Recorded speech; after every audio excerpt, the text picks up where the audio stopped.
నమస్తే. ప్రస్తుతం మనతో పాటు సీనియర్ జర్నలిస్ట్ దాము బాలాజీ ఉన్నారు. ఆయనతో మాట్లాడదాం. నమస్తే సార్. నమస్తే. సార్ దస్తగిరి భార్య షబానా మీద దాడి జరిగింది అని జెప్పేసి వార్తలొస్తున్నాయి. ఆ దాడి చేసింది ఎవరో గాదు వైసీపీ నాయకులే అని జెప్పేసి కూడా అంటున్నారు.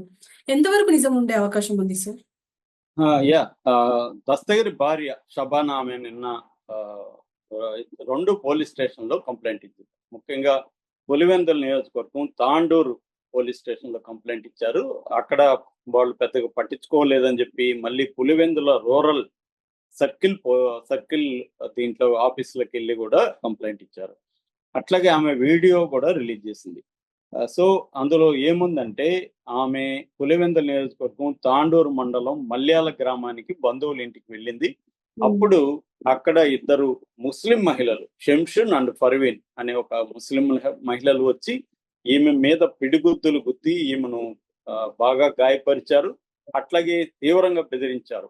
ఒక 1 ఇయర్ లోపల ముక్కలు ముక్కలుగా దస్తగిరిని నరికేస్తాం.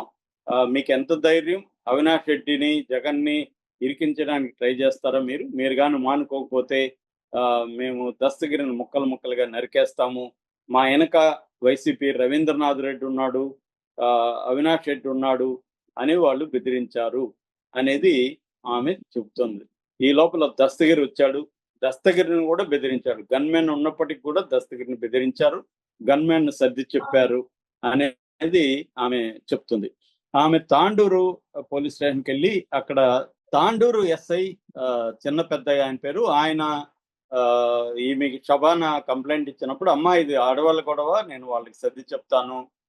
నువ్వు వెళ్ళిపో" అని చెప్పాడని షబానా ఆరోపిస్తుంది. దాని తర్వాత పులివెందుల వచ్చి అక్కడ సీఐ రమణ ఉంటే ఆయనకి కంప్లెయింట్ ఇచ్చారు. సీఐ రమణ కూడా ఆ కంప్లెయింట్ తీసుకొని మళ్ళీ తాండూరు స్టేషన్‌కే పంపించారు. ఎందుకంటే సంఘటన అక్కడ జరిగింది కాబట్టి అక్కడ విచారించి ఎఫ్ఐఆర్ చేయమని చెప్పారు. ఇప్పటివరకు ఎఫ్ఐఆర్ కూడా చేయలేదని చెప్తున్నారు.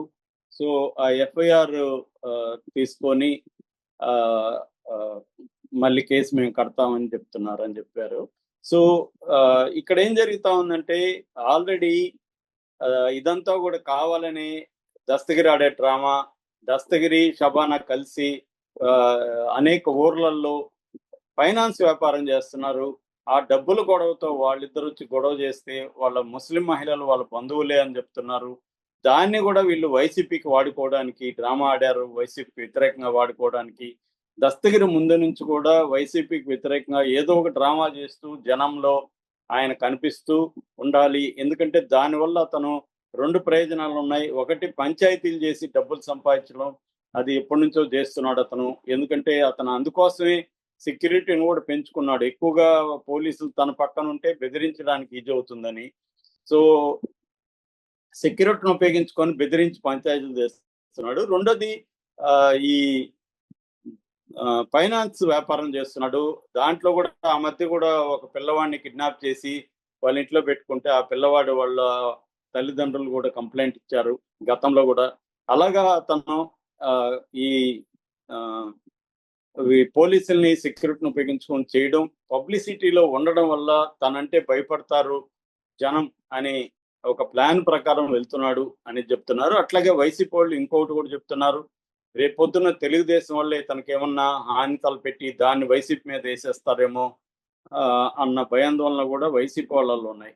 అంటే దస్తగిరికి మా నుంచి కాదు తెలుగుదేశం నుంచే డేంజర్ ఉంది అని వైసీపీ వాళ్ళు అంటున్నారు. అయితే దస్తగిరి మాత్రం నాకు వైసీపీ నుంచి నాయకుల నుంచి అవినాష్ రెడ్డి, తర్వాత డాక్టర్ చైతన్య రెడ్డి అంటే దేవిరెడ్డి, శివశంకర్ రెడ్డి అని A5గా ఉన్నాడు వివేకానంద రెడ్డి హత్య కేసులో.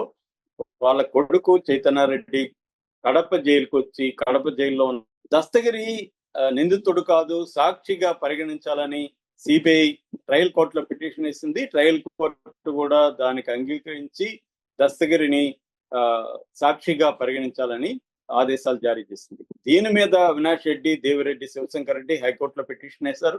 హైకోర్టు జడ్జి జస్టిస్ లక్ష్మణ్ దీని మీద వివరణ అడిగారు. మీరు ఏ గ్రౌండ్స్ మీద అతన్ని సాక్షిగా పరిగణించాలని చెప్తున్నారు అని ట్రయల్ కోర్టుకి సిబిఐ కూడా ఆయన ఆదేశాలు ఇచ్చారు. అట్లాగే దస్తగిరికి కూడా నోటీసులు పంపించారు. ఎందుకంటే దస్తగిరి స్వయంగా నేనే చంపాను, నేను గొడ్డలతో ఇట్లా నరికాను అట్లా నరికాను అని అతను అది కూడా 5 కోట్ల కిరాయి నాకు ఇస్తానన్నారు.